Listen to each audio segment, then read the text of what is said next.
Say my name. Heisenberg. You're goddamn right. What's up, guys? Welcome back to another episode of Real Talk. And even though we're not doing a roundtable discussion this week, I am joined by one of my most longtime friends on this platform, someone I frequently collaborate with on various channels on all different types of discussions, and that is World King Kanji. Man, would you say hello to everyone listening right now? Yeah, absolutely. And I really want to say thank you for having me on here, because it's definitely one thing having a lot of fun talking about Dragon Ball, etc. with you, but it's very different being able to come here and talk to you about like Breaking Bad and Better Call Saul, etc. I'm really looking forward to talking to you about this. This is something that you and I have been wanting to talk about for the last couple of months and years even. Like, maybe at some point we could do like discussions in the same way that we do discussions with everything else, just on this franchise that we just so both happen to keep up with and adore, have rewatched to the nth degree at this point. So yeah, guys, you understand where we're coming from here. It's Better Call Saul in the future of the Breaking Bad universe. And before we get started talking about all of that stuff, we should make it very clear that just very recently Vince Gilligan came out and said that while he will never say never to continuing the future of the Breaking Bad extended universe, as it were, not only with Breaking Bad, Better Call Saul, and El Camino, but he does think that it's kind of putting a little too much hot fudge on the sundae at this point, and he doesn't want to really over impact a good thing. They've told kind of an amazing story throughout everything they've done thus far, and if they were to end it in season 6, as we know from Better Call Saul, then, you know, we might have to just deal with that. But we're going to look a little bit beyond that and maybe hope beyond hope, looking at some kind of future endeavor they can take on for this franchise at the very end of this discussion. So if you're interested in that, then I hope you enjoy the rest of the discussion, or you could skip to the end. But man, okay, we're going to jump in here, and I just have to ask your general thoughts on the franchise as a whole. Is it, like, literally tell us, how did you get involved with watching this series? When did you pick it up? Because, you know, the Breaking Bad franchise is one of these things that a lot of people didn't start watching from the very beginning, you know, with Netflix coming to its own during the run of the original series. A lot of people found it later on and caught up before the ending, where I think 10 million people watched the finale when it was first airing. So share your thoughts on everything. Yeah, well, I mean, I didn't start watching Breaking Bad until it was in its 4th season. And I remember being told about it prior to that by a friend of mine who liked The Walking Dead. And they were sort of like, oh, well, if you like this, you should really check out Breaking Bad. And I was like, oh, is it similar? And they were like, oh, no. And I was like, yeah, okay, well, that's an interesting way to sell me on something. And when they explained the premise of the show to me, in the sort of sense that, you know, it's a chemistry teacher who gets cancer, and he needs to try and make money to leave behind for his family, and the idea that he's going to die soon. I was sort of like, wow, that's morbid. And they were like, yeah, and then he turns to drugs and making meth. And I was like, oh, okay. I was like, wow. But I was pretty hooked on the idea of it. Like, you know, you just kind of, as soon as somebody says that, that's when you actually kind of think, wow, yeah, I'll give that a go, because it's almost like teeters on realism, and I don't mean to say that to suggest that I have a history of drug dealing and, you know, all that kind of stuff, but I think it was a case of just sort of thinking, you know, this could happen to anybody, and what would you do in this situation? Everybody has some form of family connection, and everybody wants to try and keep, you know, themselves safe. Everybody wants to leave something in future, like a legacy, and it got me hooked on the idea of it, so I had to give it a go. And then within a couple of episodes, I was absolutely hooked. I was hooked. I'm not afraid to say that I actually got, like, you know, invited out to hang out with some friends, and I deliberately pretended that, like, I was sick so I could just stay behind and watch it. And, like, you know, to this day, like, I haven't forgot doing that, and I got on the bus to go there, and I was just sort of like, you know what, no, I'm going home, and I got off the bus and got the bus back, and then I just sat down and started watching Breaking Bad, and I was like, yeah, I'm not feeling too great, guys, can't come out. And I think that was when I pledged allegiance to the show. There is always that one moment where you realize that the show is more important than your social life, and that, and also with most shows that I have, or the ones that I've seen, you do get to a point where you realize that I'm just in it to win it at this point. Until this series ends, I will continue to watch it.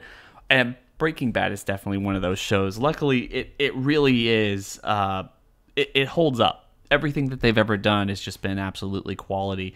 My story is a lot different than yours. It wasn't anyone trying to sell it to me. I knew exactly what it was, and that a lot of my friends had been watching it, and they were super addicted. But I was invited to, and this is really interesting, and it kind of has shaped my worldview on television shows and how you introduce people to television shows, simply because of this series. I started watching on the first half of season 5.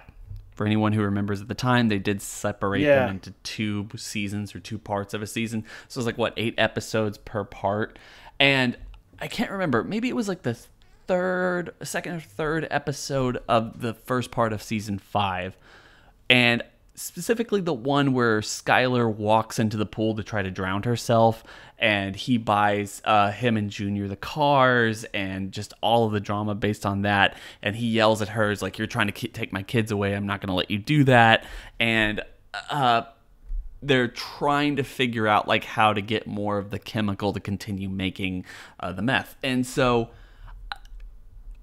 for all intents and purposes, that's not the most memorable episode for a lot of people. It is to me, because I remember watching it and thinking, the acting in this show is phenomenal.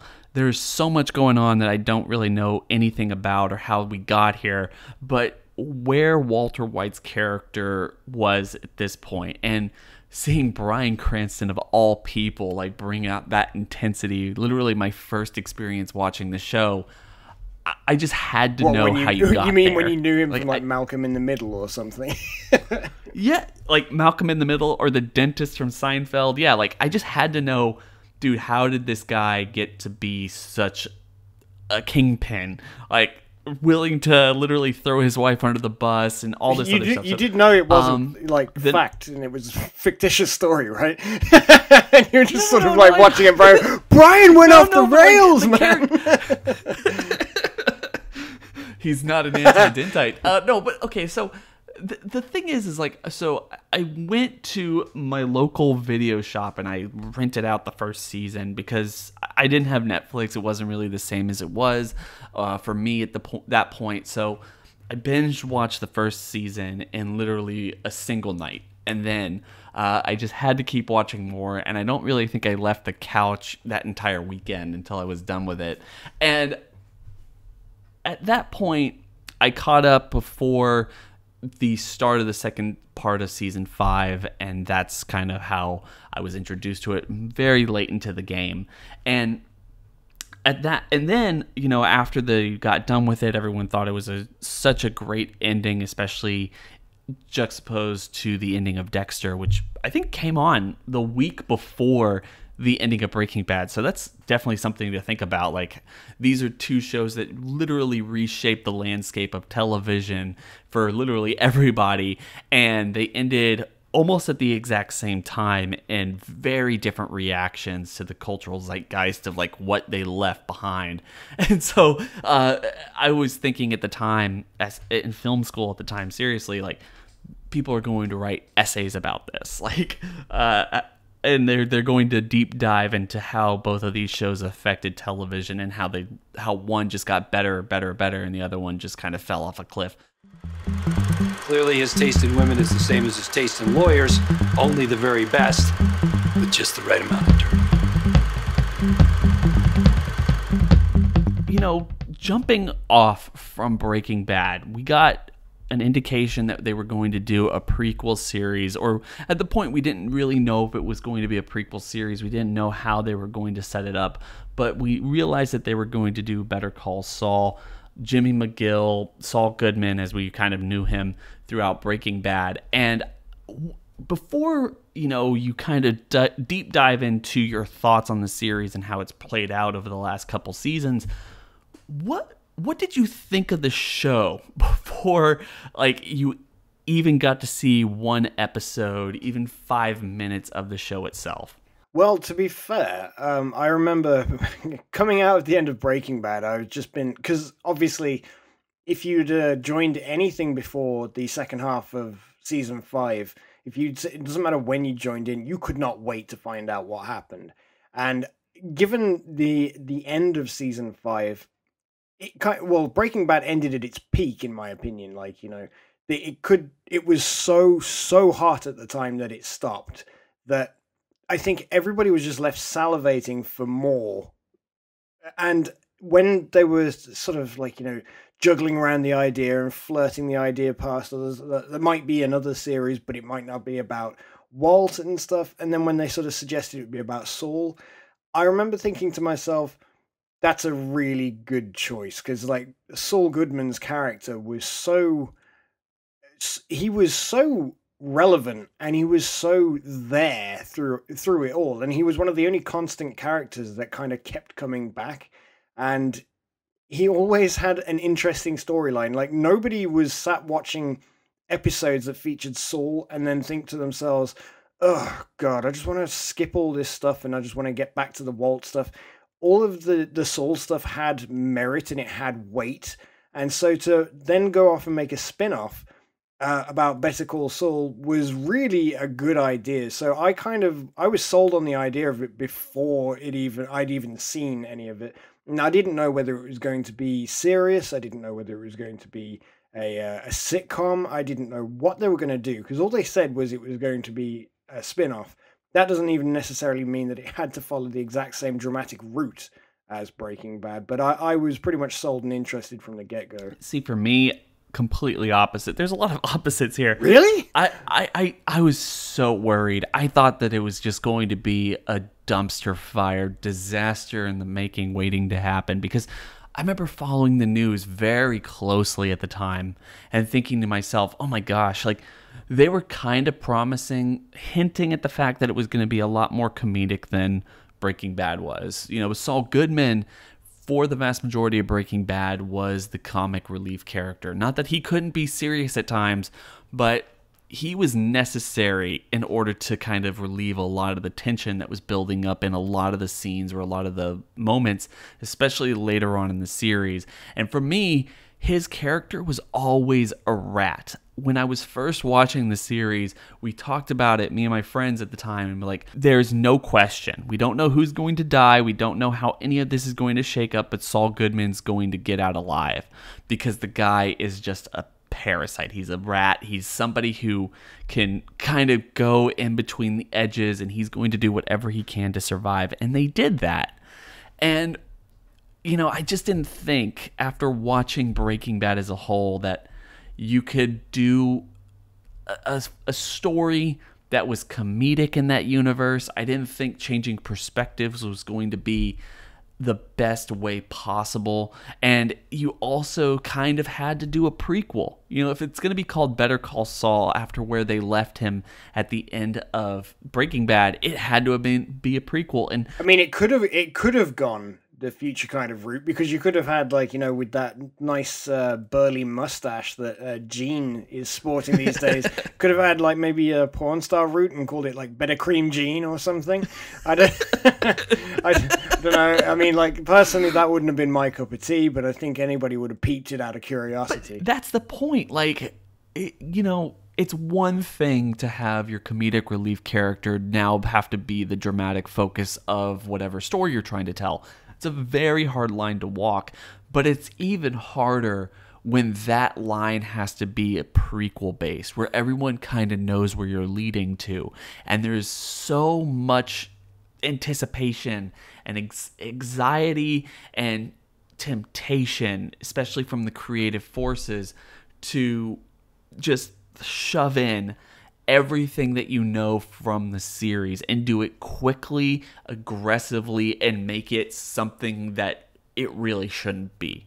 And so there was just so many reservations walking into this series that I was really leaning on the idea that I was not going to like it, and it was going to pale in comparison. It was not going to be this type of show that I wanted, and maybe even hurt the legacy of Breaking Bad, which, as you said, just had so much hype surrounding it. It was one of, if not the most anticipated and best received finales in any television show in modern memory. And there's just so much that could have been dropped on the floor by doing this. But I just have to tell you, man, like, and this is crazy, but after watching 4 seasons of the television show, being current with the first 3 of season 5, which is how much has aired at the time of recording this. What are you going to say? It's better than Breaking Bad. No! It's better. You didn't! Yes, it's better than Breaking Bad in literally every single way. And I have my reasons for that, that I think kind of really encompass a lot of what I want to get into in this discussion. But I mean, obviously you don't agree with me, but for what reason? Like, how could you not think that this is a better show than Breaking Bad? Oh God, man, you've got me by the balls in this discussion. It's so difficult, man, because like I don't want to play them off at each other. They're like my kids. Like it's like I'm watching them and sort of going like, oh, I'm not supposed to like one more than the other, but no, it's hard, man, because like Breaking Bad is much more it's much more volatile. It's a lot more to the bone. Like it really cuts deep. And Better Call Saul does that as well, but just not quite in the same vein. There was, put it this way, in Breaking Bad, the tension is the thing that like rips it apart, like, you know, from the seams. And that really, really does run with it, because you have this feeling of uncertainty and like unsettlement whilst you watch it. And you get that back even when you watch it like 3 or 4 times. Guilty, because I have watched it 3 or 4 times. I think I've just watched it 3 times, honestly. Yeah, I kept watching it with different people, and like, cause like, I was the catalyst for then, like, you know, oh, you like Walking Dead? Well, then watch this. But yeah, so I think I was really sort of taken with the tension, and I do feel like there isn't quite as much unsettlement and tension in Better Call Saul. I don't think it's a bad thing. I just, personally, to me, it's just not as much my cup of tea as it is as Breaking Bad is. But also, I mean, I've got to address the elephant in the room, bro. I mean, like, are you sure you just don't like it because of the emphasis on law? No, I got it. No, obviously that does play a part. I remember I was having dinner with a couple of my friends. This was a couple years ago, I think, around the time when season 3 had just finished up in Better Call Saul. And one of my friends was like, okay, it's been a while since we've all seen each other, so like, what's the best television show on television, like TV show on TV? Like, and I was like, Better Call Saul, and it was like the Better Call Saul, The Leftovers, and The Americans. Unfortunately, I haven't watched either of those 2 to any real degree, mostly just the first seasons of both. I always am planning to, but it was funny because they're like, oh, you just like it because you're an attorney. Fair enough, but I just like Breaking Bad because I'm don't say it. Because I shouldn't keep talking. So look, this is what I will tell you. Obviously, Breaking Bad is a much more tense show than Better Call Saul has ever been. I mean, from what they're promising, the lead up for the rest of this season and even season 6 is going to get so close to where we were when Saul Goodman was introduced in Breaking Bad that we're going to see some real tension build up, and the likes of which we've never seen for this series. But I want to ease your, worry about how you compare the two. It's not talking about one show versus the other. I would say the only real way you can compare them is Breaking Bad and Better Call Saul are more so explorations into character, their character pieces, and which one seems the most realistic. And this is something that I've thought a lot about when it comes to comparing the two. Is I think that Jimmy McGill's character is far more tragic and believable than Walter White's. Because when we first meet him in Better Call Saul, he's Slippin' Jimmy. And you have all of these external forces really guilting him into being more than just Slipping Jimmy. You have Chuck, you have the law firm, his law degree, you have Kim, who is his North Star of a character. And the rest of the series has just been this exploration into ripping away all of these ideas of who Jimmy thinks he could possibly be, and the world beating him down into who he really is, which is Slippin' Jimmy turned into Saul Goodman. And there's a lot in that I think is incredibly realistic. We are kind of who we are, and even though we try to fight it, we'll eventually kind of go back to who we are most comfortable being and how we interact in any social situation. That is who Saul Goodman is.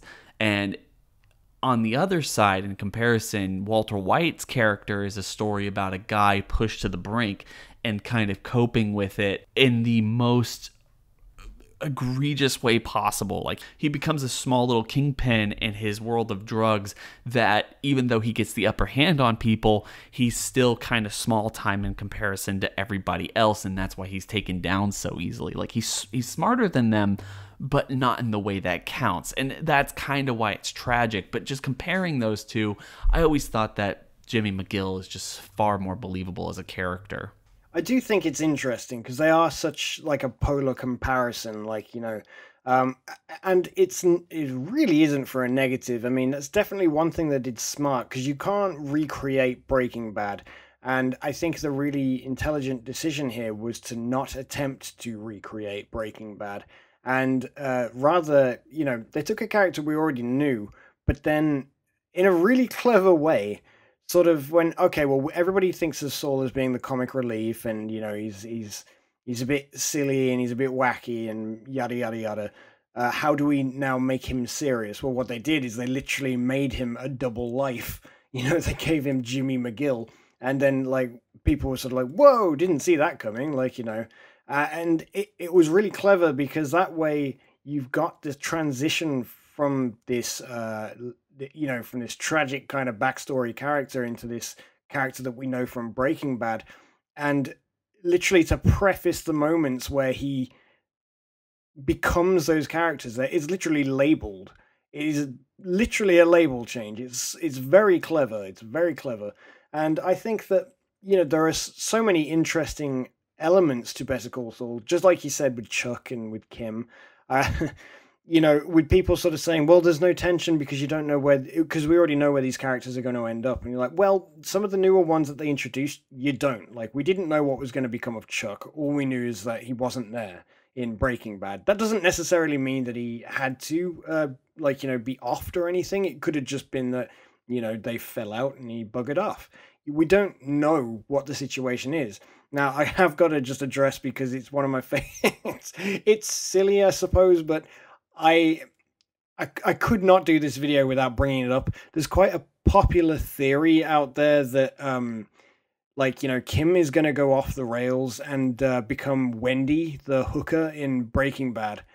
And oh, I have never heard that. Oh, yeah, God, no, please, no. But there are I mean, there are no real links from the characters other than the fact that they have blonde hair, and that is a bit prejudice. But I think it's a little, it could happen, you know, it could, and that could be a very interesting turn. But the one thing that I want to bring up is, I know it's not impossible for them to do, but unfortunately, the chap who owns the vacuum cleaner store, he passed away last year, didn't he? Yeah, and that was why he passed away almost immediately after, or right before El Camino came out. Right, yeah. And that's why it was so shocking to see him return in Better Call Saul. Nobody spoiled that, I think. It was a nice surprise to see. It's such a shame, because, you know, I feel like there was more in the pipeline there for him, but you don't want to overuse his character, because his character is so mysterious and reserved. You don't want to give too much away about this guy. that is the glory of his character, is the fact that he's so secretive and you don't know how he can do this stuff and you don't know why he can do this stuff. And you shouldn't know, because otherwise it will spoil the magic of his character. And so I don't want to say that I'm glad he's not coming back into this series, but I am glad that the legacy of the character won't be spoiled. And it sounds silly, you know, people are going to be like, oh, the legacy of the character, he's only been in like 21 scenes. But it's like, you know, it's just kind of, I don't know if you know what I mean, but it's just, I like my characters when they've been created for certain roles, to fill those roles and to expand where necessary, but not to go too far out of those roles to the point where you start spoiling the characters, and then all of a sudden it's sort of like you stop believing that they can do the things that they're supposed to be able to do.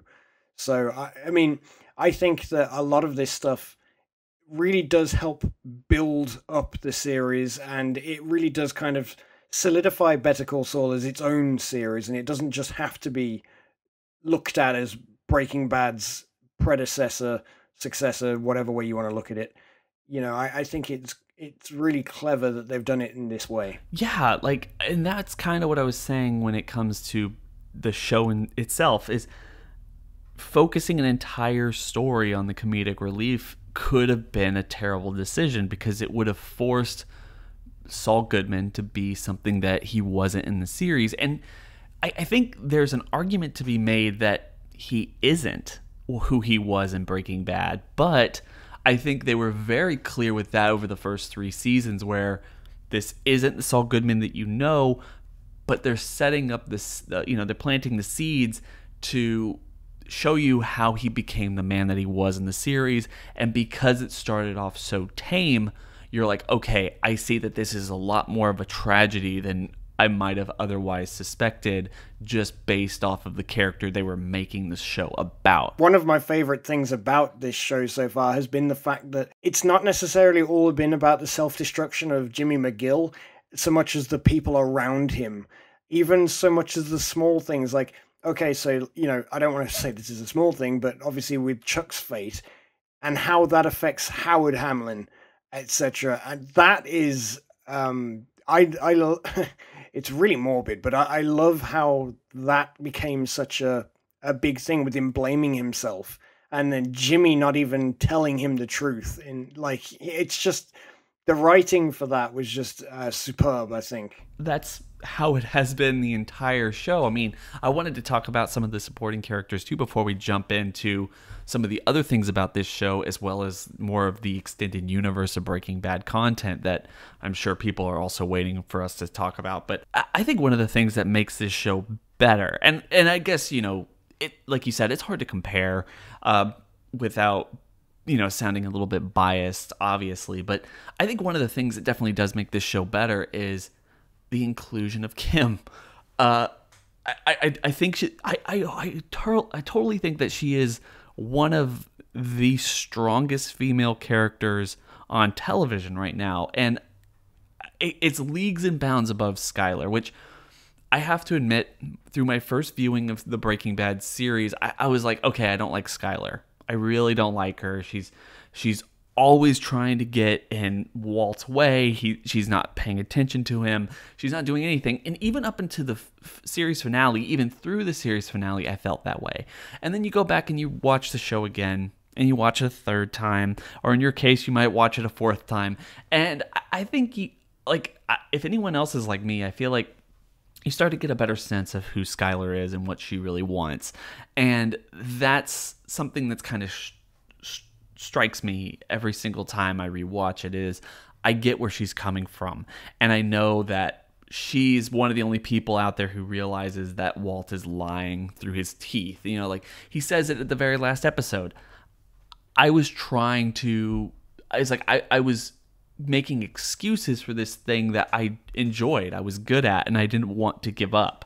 And that made her more of a villain in his eyes, and thus, you know, through our eyes as the audience, through our main protagonist's eyes, you know, like she is someone getting in his way, when really she's acting pretty much like anybody would in that situation. So it's that has always struck me in a real way.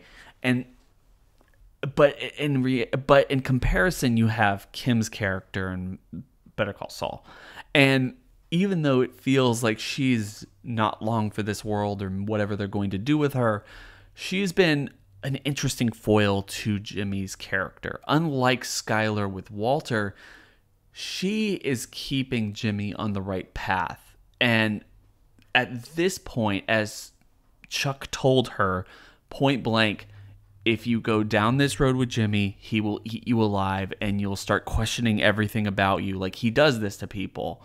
And that's what we're seeing right now in this season, is she doesn't really have a path or direction of her own, and that's eating away at her and what she wants to do and how she views the perception of the law. You know, this past episode is a really good introduction of that tension between them, because she's sitting there telling Jimmy that she doesn't want to play off of this scam material for her clients anymore, even though she's fallen into it a couple of times. He's totally willing to do it. He's kind of flaunting it, getting all of these cases, and she's put up against this guy who refuses to abide by a contract and a court order and all this other stuff, and she gets in his face and tells him, it is the law.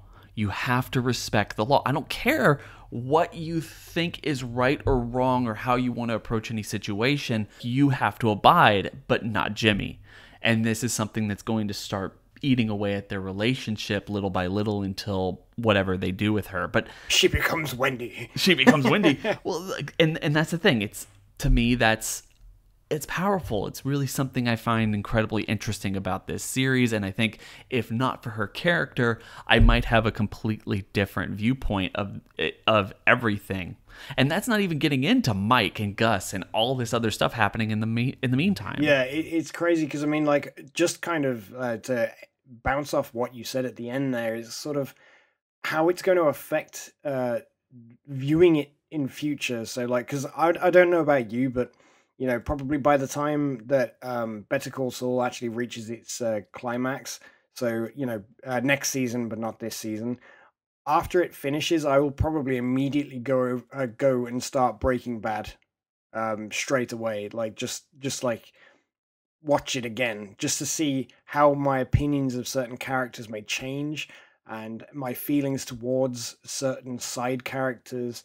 I mean, you know, just look at Huel. Like, you know, oh man, like that town loves Huel. Like, they really love him. He's such a good Samaritan. And I'll always think of that when I think of Huel now. No, I mean, like, go back and rewatch Breaking Bad now with what we know about Crazy 8. Like he gets choked and all this other stuff in the first season. We don't really know anything about him, but he seems like a nice guy in Better Call Saul. Like, it's not really his fault. Like, he just bad shit just happened. Yeah, to like, him. What and it kind of put him on the path to Walter White. I mean, it does kind of create a different perspective that you didn't realize when you first watched the series. But we need 3 guys. No, we don't. Come on, let's go. Is it a bad thing, a good thing, in between, that this isn't just Jimmy's story? Is it making this show better that we're focusing on Mike and Gus and the creation of the laundromat, you know, the last season, everything? For the most part, yes, it's a good thing that it isn't purely Jimmy's story, simply because of the fact that it's nice to space it all out. You know, Saul Goodman's character is really interesting. I'm happy to see how it's all formed, but there are times when Breaking Bad needed to sort of focus on Jesse. It needed to focus on, even occasionally, like, random characters like Jane's father and stuff. It really needed those episodes where you could pull away. For Better Call Saul, it's a similar sort of situation, because it needs to be able to pan and show the lives of some of the other characters and how Jimmy is affecting those characters around him, just as Walt does. Because, I mean, like, you're seeing this guy, you're sort of thinking, well, how does this all link together? Why do those planes crash? And then you find out it's because his daughter is Jane, and, you know, Walt's impact on Jane affects that. And you need these side characters around because you need to show the destruction from the main characters. And in a similar fashion, obviously, everybody really liked Mike in the season of Breaking Bad. You could never really come out of that and sort of think, oh, Mike was a crap character. Nobody said that. Nobody said that. Do you remember, did you ever read the fan theories that Mike was Jesse from the future? Like, there was going to be time travel involved? What? Yes, like, those are some serious fan theories around that time when I started watching. Suddenly the Wendy one really doesn't seem like that bad. Mind you, actually, if they did ever do that decision with Wendy where they're like, oh, well, actually, this is Kim. She just had to go and order herself a super deluxe sucker vacuum cleaner, whatever. And then, like, has to become that. It would be so hard to watch her scenes in Breaking Bad. But wouldn't that kind of make it magic at the same time? Because then all of a sudden this side character, side characters, literally a peripheral to the show. And, you know, it's you've got this complete... She comes back a lot. She does, but not for many reasons. And she doesn't even get a happy ending from what I remember. Well, bad choice of words. She really... I'm thinking the last time I can remember, and it has been a while since I did rewatch it, but I think the last time I remember her being a part of the show is when Jesse starts having like his month-long party. Yeah. And she's there. I can't remember, but oh man, that would just be tragic. But it would be awful, but like, oh dude, like I kind of want them to do that. Like I really hope not. That would just you've got this really strong character, and then all of a sudden be broke down. So, mind you, that would be so like demoralizing. Not to get way too off topic, but you know, I think that's one thing I've heard Vince Gilligan say, that the one line in Better Call Saul, or not the one line in Breaking Bad that he absolutely hates for the creation of Better Call Saul is in the scene, literally the first episode he's introduced, and he goes and finds Walter in the school, and he's walking around the classroom, and he's like, I had my guy find you in like 5 minutes. Like, this is too easy to find you. You need someone to help you out on this situation, yada, yada, yada, right?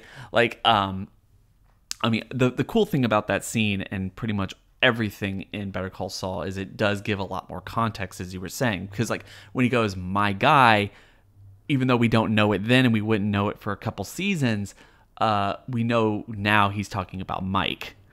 Yeah, because the first time we see Mike is when he cleans up Jane's apartment, I think.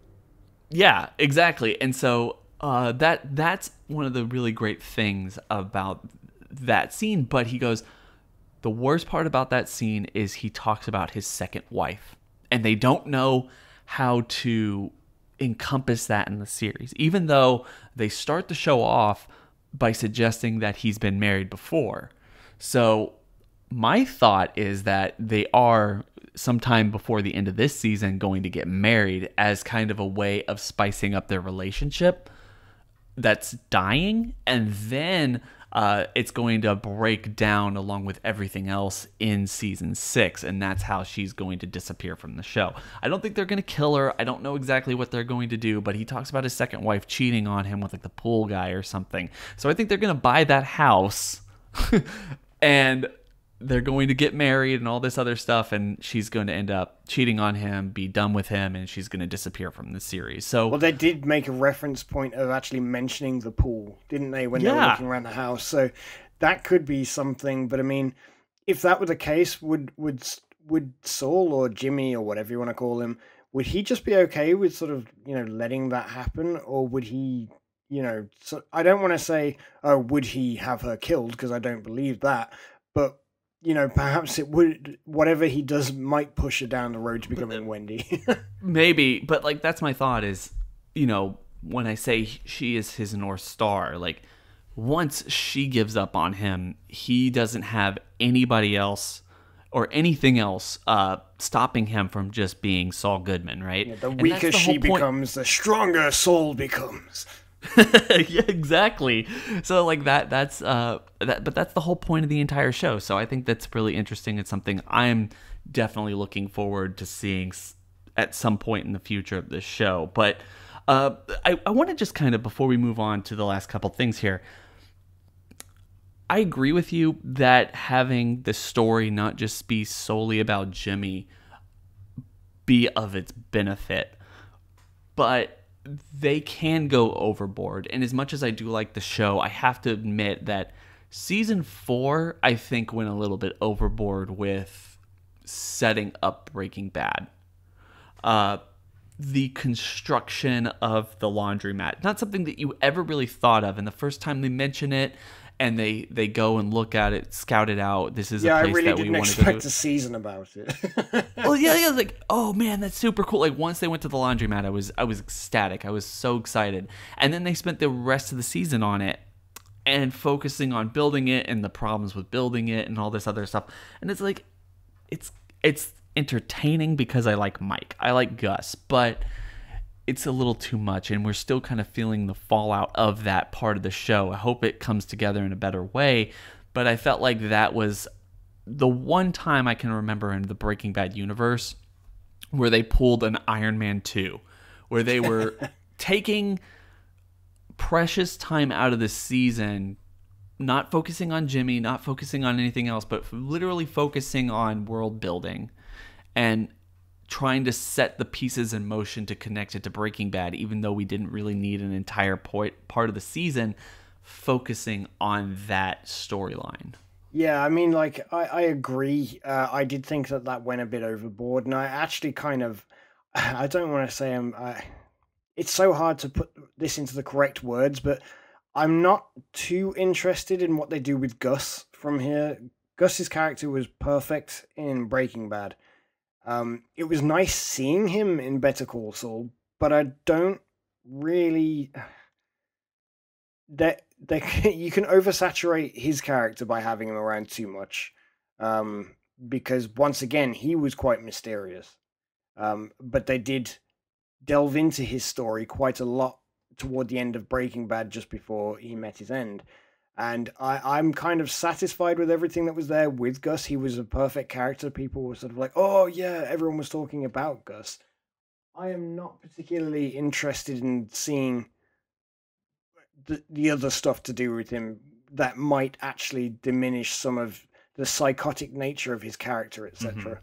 Mm-hmm. And really, when it comes to Gus too, the one theory I've heard with his character that I think would be beneficial to having him be this big of a part of this show is the idea that he might become a DEA informant by the end of it. Yeah.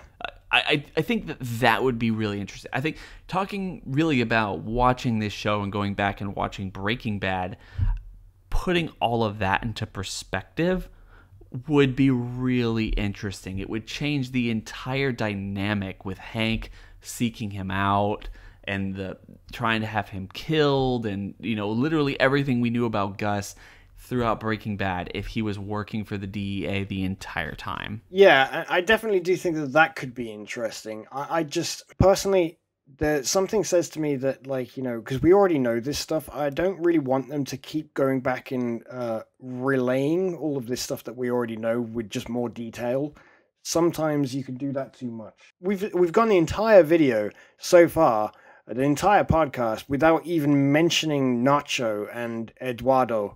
And I have to say that personally, I think Lalo or Eduardo, his character has been a really good introduction to Better Call Saul. Like, he's got this really kind of like, this charm to him, but then it can turn quite sinister quite quickly.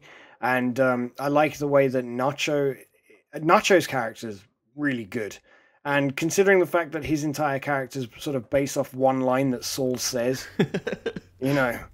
at the beginning when they meet him, like, when they throw him out into the desert, and he says, it wasn't me, it was him, and it's like, that's literally all we got. Yeah, and that's a good reason to work on something, though. It's a good thing to go off one line that really meant nothing, but now it means something.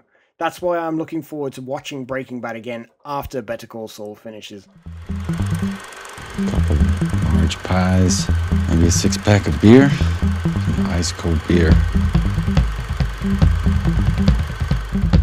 I do want to wrap this up by talking a little bit about El Camino and then also talking about the future of the series, as well as your thoughts on everything that we've gotten in this universe thus far and which one do you think is better, although we've kind of already covered that a lot.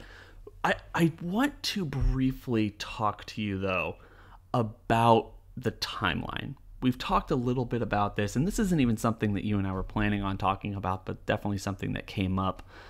The idea of watching immediately after Better Call Saul and jumping into Breaking Bad. And this idea that it's not fully Jimmy's story, and we've dealt a lot with various characters from the Breaking Bad universe in this show and building up story leading up to a point where Breaking Bad starts, or at least when Walter White gets involved. So with all of that in mind, do you think that we're moving too quickly?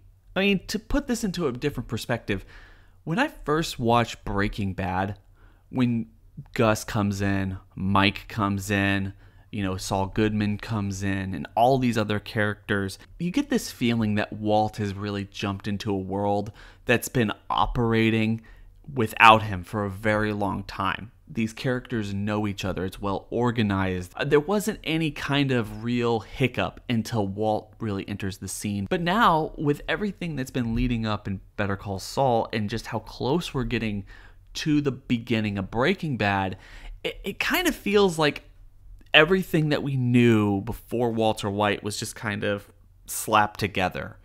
All these characters kind of came together briefly, as far as we know right now, right before Walter comes in. Does that make it better or worse to know that these relationships and these dynamics are almost as new as Walter himself into the equation? I mean, not that I can speak with a whole lot of insight to the drug industry and stuff, but it is the kind of thing that does really make you think things have to move quickly. People get caught, people, go to prison, people get killed, and therefore these things, you're playing with dangerous careers here. Like, these choices that these characters are making are drastically going to affect the way that these characters are able to do their jobs. And so, realistically, I think it only makes sense. I find it much harder to believe that there's a load of drug lord kingpins sat out there in the middle of Albuquerque, New Mexico, and they're all sort of doing, that none of them get caught. I mean, then what the hell are Hank and Gomez doing the entire time that they're there? Like, who have you busted? Like, nobody. We can't find anyone. So it makes sense, really, that, it's so fast moving, and these people have only just met with a couple of differences here and there, like Jimmy, for instance. But talking about change in perspective, right? I think one of the things I always thought, whether I realized it or not with Breaking Bad, was Walt really felt like a fly in the ointment, right? He felt like he was not supposed to be there. He was making a big fuss of who he was and how important he was to all of this. And he almost single-handedly dismantles a well-functioning machine. But with what we know from Better Call Saul at this point, all of this was put together haphazardly. It was really shaky from the get-go, and any one thing could have messed everything up, and it just so happens to be Walt.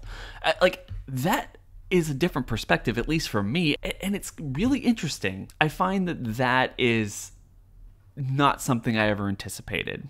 It's symbolism. It's from when he first punches the hand dryer in the toilet and he rips it off the wall and he's like, if I can't enjoy this, then nobody can. And so he literally is like, if I can't have clean hands, because he gets his hands so dirty throughout the entire series, he rips it off the wall, he punches it, does whatever he needs to do, and he's like, nobody else can have it. The entirety of Breaking Bad, Better Call Saul, El Camino, the entire Breaking Bad universe is all referenced and symbolized by the hand dryer. Well, that's one of the things that I always pointed out to you, that my big thing is that the Breaking Bad universe exists in a world without Coca-Cola. Oh, that was such an interesting point. Well, that's one of the most famous scenes. you know, if you kill me, if you take away me and you just try to knock off my brand, like you're taking away Coca-Cola. And is like, so what? And he's like, do you really want to live in a world without Coca-Cola? But if you realize through the entire series, even Better Call Saul and El Camino, nobody ever drinks Coca-Cola besides Walt when he buys the car wash and uses the first dollar to buy a Coke from the Coke machine. And that's interesting. It's not something you really think about on the first go around or even the second or third or something. It's just something that kind of pops up there if you kind of know where to look. And that's how well thought out this series is. And like, that's the point, is changing perspectives, really interesting writing, and a lot of passion, dedication to the story and the characters that were built for it, and and explored during not only Breaking Bad but Better Call Saul and El Camino. And really, just speaking of El Camino, let's just talk about it briefly, because we kind of missed our window to do any real discussion about it back in October, and several months have gone by since then. What were your initial thoughts to the movie, and do you think it's something that really needed to happen? Well, my initial thoughts when the movie was announced was that it was... I didn't believe it. I thought it was like an April Fool's thing or something, and I could not wrap my head around the fact that it was actually being greenlit. I knew that Breaking Bad was successful. I knew that it was loved by pretty much most people that watched it at the time. But then I don't know that I could really imagine a movie coming out after the end of Walt. I was terrified after I've realized it was truthful that Walt was gonna be like alive. I was worried about what they were gonna do with Jesse. I was worried about part of me thought, okay, this series was so well done. Did Vince go insane when he was writing it? And then at the end of it, just go, you know what? I'm going to make a movie. And just sort of like, throw the script up in the air. And then just, I was terrified as to what would happen with it, really. But yeah, I mean, what were your thoughts when you first heard about it? I didn't want them to do it. Yeah, me neither. I mean, the thing is there was always this fear that you were going to spoil the ending of Breaking Bad. And I guess you could always ignore it if it turned out not to be very good, but there would always be that mark against it. Like I said earlier, this is one of the best, if not the best ending of any television show in modern history. And it's highly regarded as such. You don't want to ruin that for people by trying to push it along. But as I told you before we started recording, it does remind me a lot of watching Toy Story 3 and Toy Story 4. And I know you said you didn't watch Toy Story 4, but just to kind of give everyone a perspective, there are two things. El Camino is supposed to be watched immediately after you watch Breaking Bad. There's just no question about it.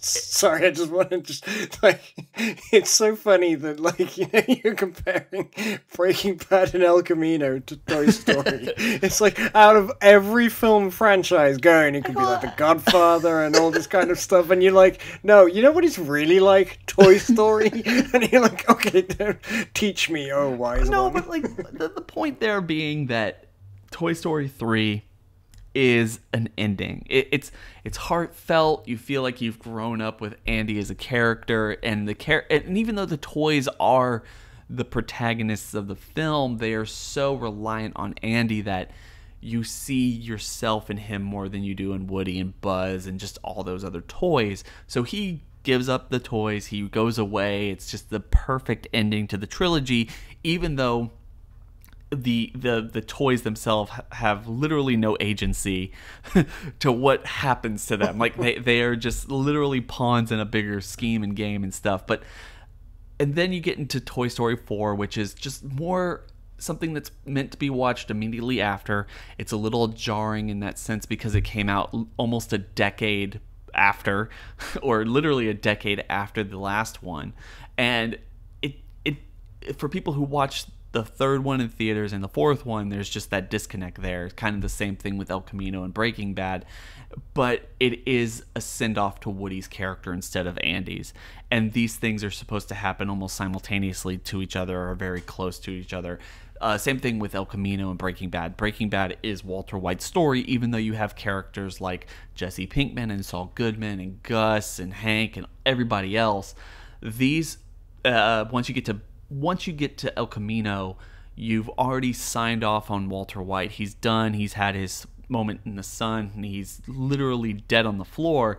And then you give Jesse the ending that a lot of us kind of thought was going to be the ending of the movie. I mean, how do you get away with that? There's going to be a manhunt for this guy because, you know, imprisoned or not, he's still part of this entire organization. He's literally the last man standing, and his fingerprints and everything are on everything. He seems like the kingpin in everyone's eyes, at least in a realistic sense. So you needed to really address that. Yeah, and I mean, like, you know, I think it's important to mention the fact that, of course, I think so much of El Camino was actually down to the fact that fans wanted a nice ending for Jesse, which obviously, with Breaking Bad being sort of Walt's story and Toy Story 4 being like Woody's story, are we going to get the same fan backlash with Jessie not getting her right ending at the end of Toy Story 4? Is there going to be a spin-off called El Bullseye where she rides on the horse to get us? Because, I mean, like, you know, but in all seriousness, like, my thoughts on El Camino really, I did actually feel that it was relevant, and I did actually feel like it was necessary, because even though you kind of ended what was going on with Walt, as you said, there was a feeling of rushness with the end of Jesse's story. I mean, like, nothing really good happened to Jesse in the last season at all of Breaking Bad until he escaped. But even then, he escaped. He's not got a girlfriend to go back to because, you know, Brock's mom was shot, and you never found out what happened with Brock. And it was just sort of like, oh, this poor guy, like, you know, his entire story has just like fallen apart at the seams. And the only thing he can look forward to, and his happy ending in the end of the goddamn series, was just no longer being captive. Oh my god! That is not happy! That is not satisfying. So, to come back and then, you know, because once again, one of the first things that was mentioned in El Camino is one of the burning questions I'd had was the fact that Jesse was in Walt's car, which was going to have so much heat on it. Like, at this point, like, you know, he could not have gone 20 feet without being arrested properly. You know, I know he drove past those cops, but still, like, you know, it was something that must have been on everybody's mind. And so this story really was kind of, I didn't look at it as so much as being a forced thing for Vince Gilligan, where people had begged him and gone, come, please, make one more thing. Just one more thing. We need the Breaking Bad money. I didn't really see it as that, as sometimes actually looking at it and thinking Vince probably looked back on it and went, I would probably end Jesse's story slightly differently if I could. And actually decided to do that, and did it in a way that didn't spit on the legacy of Breaking Bad. And I actually really enjoyed El Camino for what it was. I really did. And I think that really kind of perfectly sums up the entire universe of content for Breaking Bad, is the amount of care that they've used to do everything that they've done really kind of shows you that they're not doing it simply for a paycheck. I mean, obviously there's a paycheck involved. They you know, I'm sure Sony, AMC, whoever it was, came to them and were like, please, please, please continue this if you can in any real way, shape, or form. And they're like, oh, you know, we might have an idea to do something with Saul Goodman's character. And that's... Yeah, and please, please, please don't leave a Starbucks cup in any of the final scenes. It wouldn't have been that big of a deal. But you have this push and pull, I think, with those characters and these creators and the stories that they're trying to tell. Obviously, it's for commercial reasons, but it seems like they had an idea of what they wanted to do and they jumped into it. One of my biggest pleasures with watching Better Call Saul, and why I feel like it is better than I ever anticipated it being, is because I was expecting them to just do Saul Goodman from the start. and not tell the story about a character who slowly becomes Saul Goodman, which makes complete sense in the world of Breaking Bad. Like, you don't start with a kingpin. You start with somebody who isn't their real self yet, and then you get to their real self. Saul Goodman, Jimmy McGill, Walter White, Jesse Pinkman, all of them. And so I'm happy they did that. Yeah, you start with a porn like a PAWN, not with a porn like the Better Queen Jean. Just wanted to bring that joke back. Yeah, that joke is on tour. What can I do to make it better? Nothing. There is nothing you can do. And I guess it kind of leads me to my last question here. If you could, because as we already covered at the beginning of this long discussion, this is a dangerous question to ask. If you could, who is the next character? Who is the next person that deserves, if anybody at all? I mean, the answer could be nobody, but who's a character that you would like to see them explore? Who would be a different person from who we know now, or we can see how they became the person that we know? That's a good question. And my answer to that is the guy that goes to prison for random crimes. You know, the guy that Saul just literally gets, like, you know, he's like, for the right price, he will go to prison for your crime. Oh, yes. Yeah, that guy. Why not? Why not? Like, that would be kind of funny.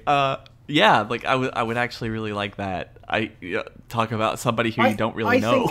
Like, I would be interested, one, in knowing some of the other stuff that happens with Skinny Pete and Badger, yeah, and even like a bit of backstory and clarity on Combo. Okay, but you know, it's not necessary. I don't want to necessarily sort of sit here and go, yeah, well, you know, because then we'd get more of Jesse, because Jesse's character's done now, in my opinion. We don't need any more Jesse. I think any more Jesse is overkill.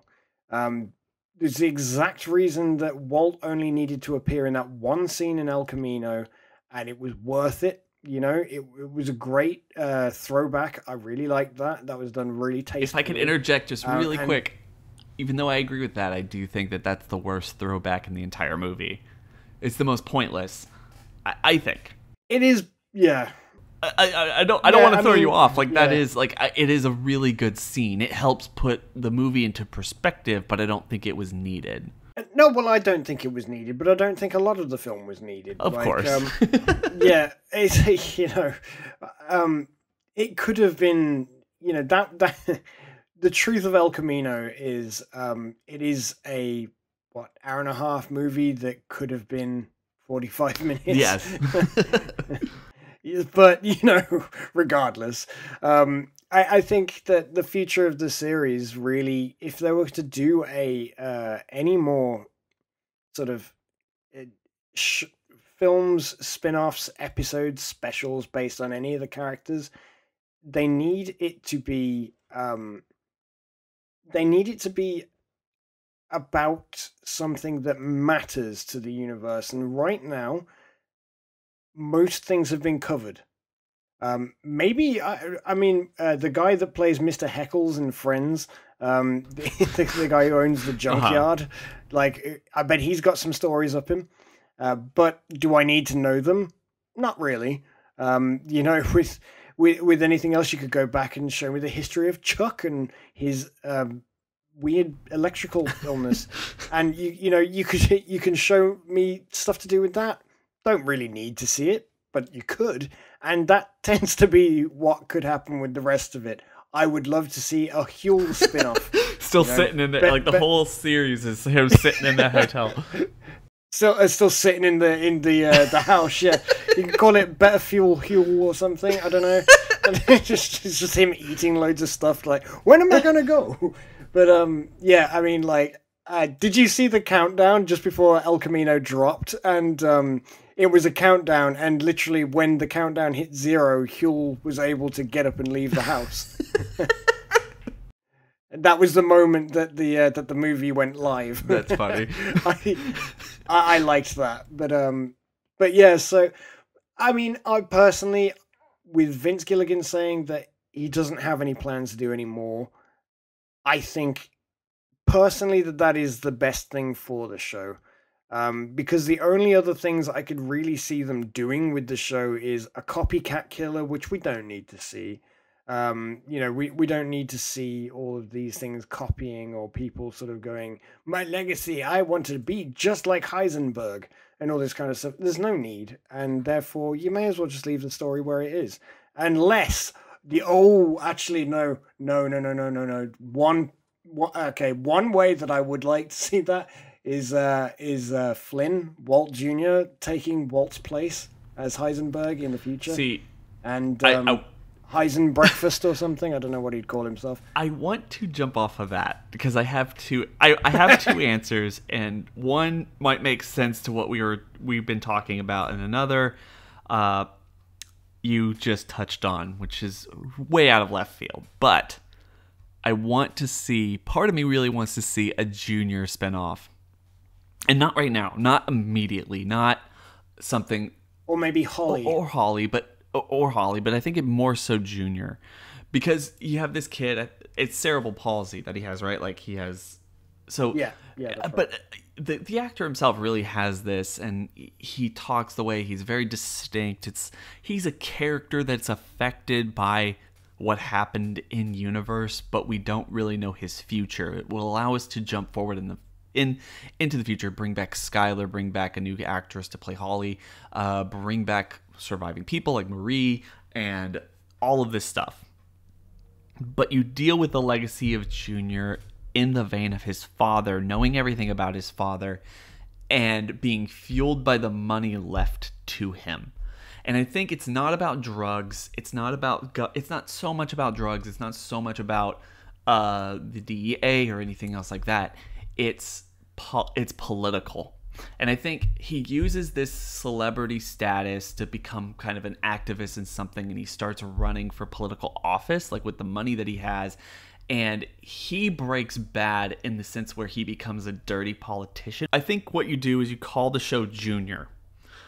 And that's really the hitch of it, is he calls himself Flynn with all of his public outings and meetings and stuff. But like one of the things that makes him ominous and stuff is like once people get into his inner circle, he makes them call him Junior.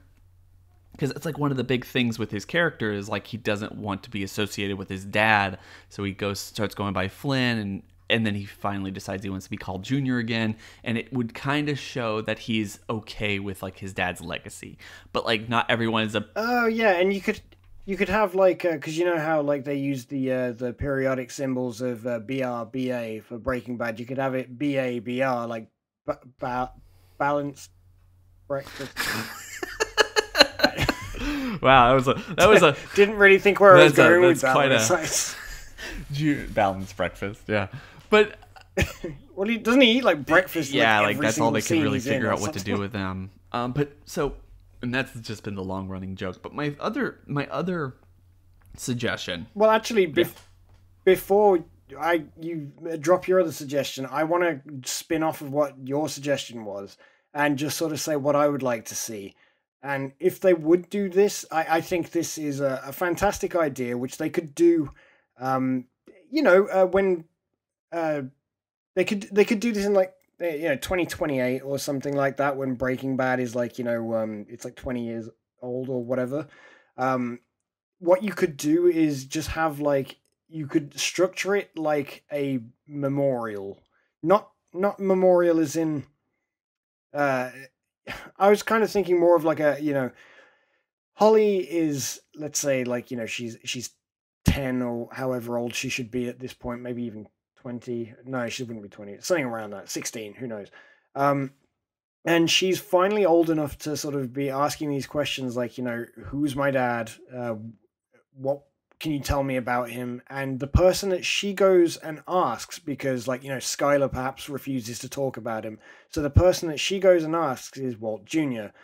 And you can see like, you'd have these memories that Walt Jr. has of his father, and he's almost clouded with choosing what to tell Holly. And so the entire, like, special could be just them in a room together talking.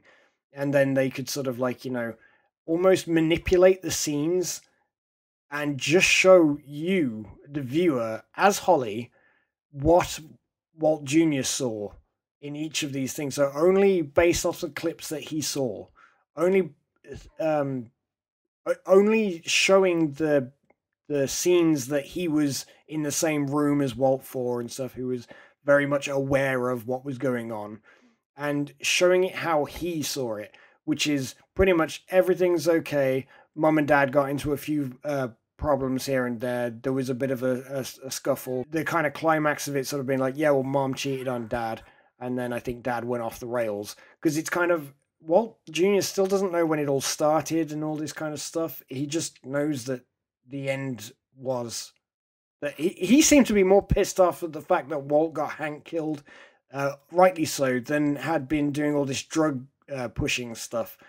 And I think that says a lot about Walt Jr.'s integrity as a character, because not only that, because it really goes in line with the fact that, like, he loved his dad and was constantly on his dad's side throughout the entirety of the show, until that scene when Skyler's got the knife on Walt, and Walt Jr. jumps in to save his mum.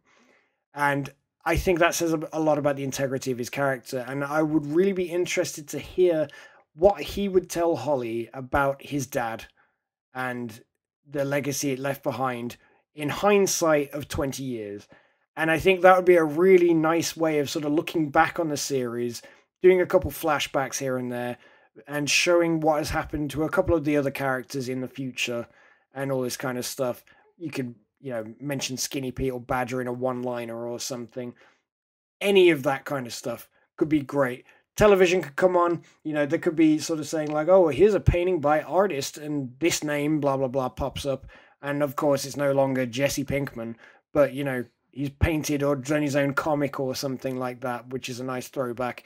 And that could be pretty much where you go with that, as just one line as a head nod, in the same kind of way that the scene with Walt and Jesse in the diner, it was the head nod and the throwback in El Camino to Walt. No, I like that. And it doesn't even have to be a television show. I mean, that could be a novel or some kind of comic book. I mean, just any exploration into the story. But I do like that forced perspective narrative structure where you get to see things that you already know, but just from somebody else's eyes. I think the other one I would put forth, just because we don't know what's happening to her by the end of Better Call Saul, I want to see a Kim spinoff. I just think that it would be the most perfect. She's age appropriate at that point in terms of like being up to date. You go into the future, you do something completely different, and just, whether it's a young Mike television show, Kim television show, a prequel with Gus, if need be, if they want to continue it. I want to kind of go back to what you said earlier in this idea that it needs to be connected to the broader universe. I don't think so. I think at this point, after Better Call Saul, we're far enough away from Walter White that we can live in this universe and just explore various characters. I don't think it needs to center around Albuquerque and everything that happened in the Breaking Bad storyline. Like, we can start branching out and doing different things so long as you have that connection to a character that's slowly coming into his or her own. Like, that would be interesting. And I think it can really, just the structure of it can really survive any real narrative decision or character they want to follow. But you know what? This has been an incredibly long discussion, and I really am very glad that you were able to take the time to come in and talk with me, because we've been wanting to talk about the Breaking Bad universe for a very long time. I think you're going to have to edit a lot of the background noises out of my side of the audio. That's fine. That's fine. As long as, this is a new series on my channel, guys.